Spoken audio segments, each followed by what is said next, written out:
রহমানুর রহিম। সম্মানিত শান্তি কামী দেশের মালিক ভাই বোনেরা, প্রিয় ভাই বোনেরা, আমি আমি আমার অবস্থান হইল বাড়িধারা সংলগ্ন বাটারা থানার কাছে। আমার মা থাকতেন, মা এখন মারা গেছে, আমার মা থাকতেন টঙ্গীর অদূরে, এই সিটি কর্পোরেশন 40 নম্বর ওয়ার্ডে। প্রিয় ভাই বোনেরা, 2000 সালের দিকে, কম বেশি 2000 সালের দিকে আমার মায়েরে আমি একদিন ফোন দিয়ে বললাম, মা গো, আমি একটু কষ্টে আছি, তো আমার লাগে দোয়া করেন। তো এই ছাড়া আমার মায়েরে আমি দোয়া করার কথা বলতাম না। আমার শরীর অসুখ বিসুখ থাকলেও মায়েরে জানাইতাম না, কারণ মায়ে কান্নাকাটি করতো, হ্যাঁ, চিন্তা করতো, টেনশন করতো, হ্যাঁ, এই একেবারে আমি জানাইতাম না। যত কষ্ট মায়ে কইতো যে বাবা তোমার শরীরটা কেমন, আমি কইতো মা ভালো আছি। যত কষ্টই থাকতো, অসুখ বিসুখ থাকলেও আমি মায়ের কইতাম ভালো আছি। ভাই বোনেরা, আমার বলার 2000, কম বেশি 2000 সালের দিকে ফোন করে মায়ের কইলাম একদিন যে মা গো, আমি একটু কষ্টে আছি, দোয়া করে, একটু সমস্যায় আছি। পরের দিন আমার ভাবি, ওখানে আমার একটা ছোট বোন থাকতো, আর আমার বড় ভাবি থাকতো। তো ভাবি আমারে ফোন করে কইলো আমারে যে ভাই, আপনি ফোন করে আমারে কি বলছেন? আমার সারা রাত কাঁদছে, নামাজ পড়ে কাঁদছে, দোয়া করছে, একেবারে শিশুর মতন করে কাঁদছে, বলে মনোযোগ দিরা আল্লাহর কাছে, হ্যাঁ, যে আল্লাহ, আমার বাবার কী হয়েছে, আমার সন্তানটার কী হয়েছে, আল্লাহ তুমি তার সমস্যা সারাই দিও।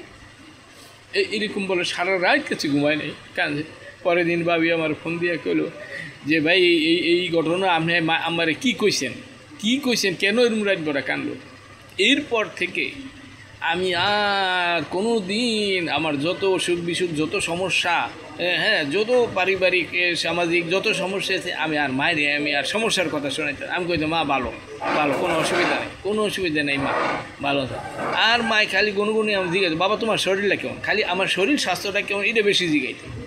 আমি বলে মা ভালো আছে। এতে মায়ও দুনিয়ার অসুখ, বয়স্ক, বার্ধক্য, হ্যাঁ, আমার মায় প্রায় 100 বছর পাইয়া মারা গেছে, এখন মারা গেছে, 20 সালে মারা গেছে। তো খালি আমার শরীরটা কেমন জিজ্ঞাইতো। তো প্রিয় ভাই বোনেরা, আমি এই গল্পটা বললাম এই জন্য যে, হ্যাঁ, আমি উই মার সন্তান,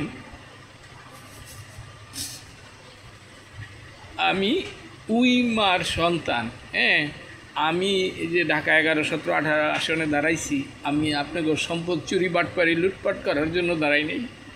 আমার মায় এই দোয়া করে নাই যে আমার সন্তান যেন চুরি বাটপারি লুটপাট করে বড় লোক হয়। আমার মায় দোয়া করছে, আমি মার কাছে এই দোয়াই চাইছি, আমার মায় দোয়া করছে, হে আল্লাহ, আমার সন্তান যেন মানুষ হয়, হাত পাও নাক কান থাকলেই শুধু মানুষ হয় না, আমার সন্তান যেন মানুষ হয়। আমি মার কাছে এই দোয়াই চাইতাম, আমি কোনো দিন অসুস্থতা থেকে সুস্থ হওয়ার লেগে মার কাছে চাইতাম না, কারণ অসুস্থ কইলে মায় কষ্ট করতো, চিন্তা করতো, হ্যাঁ, যে আমার বাবা অসুস্থ, এরা আমারে নাম বলে ডাকতো না, আমার খালি বাবা ডাকতো। প্রিয় ভাই বোনেরা, আমি ওই মায়ের সন্তান। আমি চুরি বাটপারি লুটপাট চাঁদাবাজি করার জন্য আমি নির্বাচনে প্রার্থী হই নাই। আমি আপনাকে দোয়া চাই, ভোট চাই, সমর্থন চাই। প্রিয় ভাই বোনেরা, আমার স্ত্রী কলে শোনো, এই রাজনীতি আজকাল করে চোর বাটপাররা, তুমি কেন এই রাজনীতি করো, তুমি করে লাভ কি? তোমার তো আরও জমি জমা যেনি আছে আরও কমে যাইব গা, আরও তুমি এই ছেলেমেয়েরা কষ্ট করবো, ফলাফল কষ্ট করবো। তখন আমি তো হেরে আর বুঝাইতে পারি না, হ্যাঁ, হাউস ওয়াইফ। তো আমি চিন্তা করি কোনটা, প্রিয় ভাই বোনেরা, মনে করেন আশেপাশে অনেক ডাক্তার আছে, এরা মানবিক ডাক্তার না, অমানবিক মনে করেন, হ্যাঁ, ভিজিট, হ্যাঁ, 500 টাকা নিতে পারে, হ্যাঁ, 1200 টাকা, 800 টাকা, 1000 টাকা ভিজিট নেয়, তাও খুব ভালোভাবে দেখে না, খুব তাড়াহুড়া, মানে মানবিক আন্তরিকভাবে, হ্যাঁ, রুগী দেখে না। মানবিক ডাক্তার কদাচিৎ পাওয়া যায়, একদম কদাচিৎ। যেমন একটা ডাক্তারের নাম আমি শুনছি, এখনও দেখা করতাম পারি নাই, হ্যাঁ, এই সম্ভবত doctor Kamrul urologist, kidney doctor সম্ভবত কামরুল ইসলাম বসে, সে শ্যামলীতে, হ্যাঁ, শ্যামলীতে বসে, হ্যাঁ, ইউরোলজিস্ট। এর মতো মানবিক ডাক্তার আমি রুগীদের কাছে শুনছি।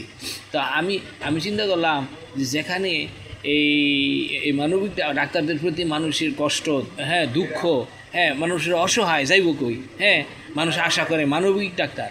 তো প্রিয় ভাই বোনেরা, আমাদের এখানে যে রাজনীতিবিদ যারা আছে, হ্যাঁ, রাজনীতি যারা করি, এরা যে কীরকম রাজনৈতিক নেতাকেও দেখলে মানুষ ভয় পায়, হ্যাঁ, মানুষ শিক্ষার পারে আল্লাহ সামনে যাতে না পড়ি, ডাইনে বামে রাস্তা দিয়ে যায় আল্লাহ নেতার সামনে যাতে না পড়ি। কারণ নেতাকে কার্যকলাপ, হ্যাঁ, নেতাদের কার্যকলাপ, প্রায় সকল নেতাদের, প্রায় শতভাগ নেতাদের, হ্যাঁ, কার্যকলাপ যে কী এটা তো আপনারা জানেন। তো প্রিয় ভাই বোনেরা, যেখানে মানবিক ডাক্তার পাওয়াই যায় না, হেন যদি একজন খুব ভালো মানবিক ডাক্তার হয় তো কি মানুষ একটু আশাবাদী হবে না? তো যেখানে রাজনীতি মানে রাজনৈতিক নেতার অভাব নাই, কিন্তু মানবিক নেতার যে কত ঘাটতি, হ্যাঁ, কত অভাব, এটা তো আপনারা একেবারে সচেতন মানুষ মাত্রই বুঝেন। তো প্রিয় ভাই বোনেরা, আমি একজন মানবিক, দেশপ্রেমিক, ন্যায়পরায়ণ, হ্যাঁ, আমি খাদেম হতে চাই। আপনারা সবাই ভালো থাকেন, হ্যাঁ, সুস্থ থাকেন। আসসালামু আলাইকুম ওয়া রাহমাতুল্লাহ।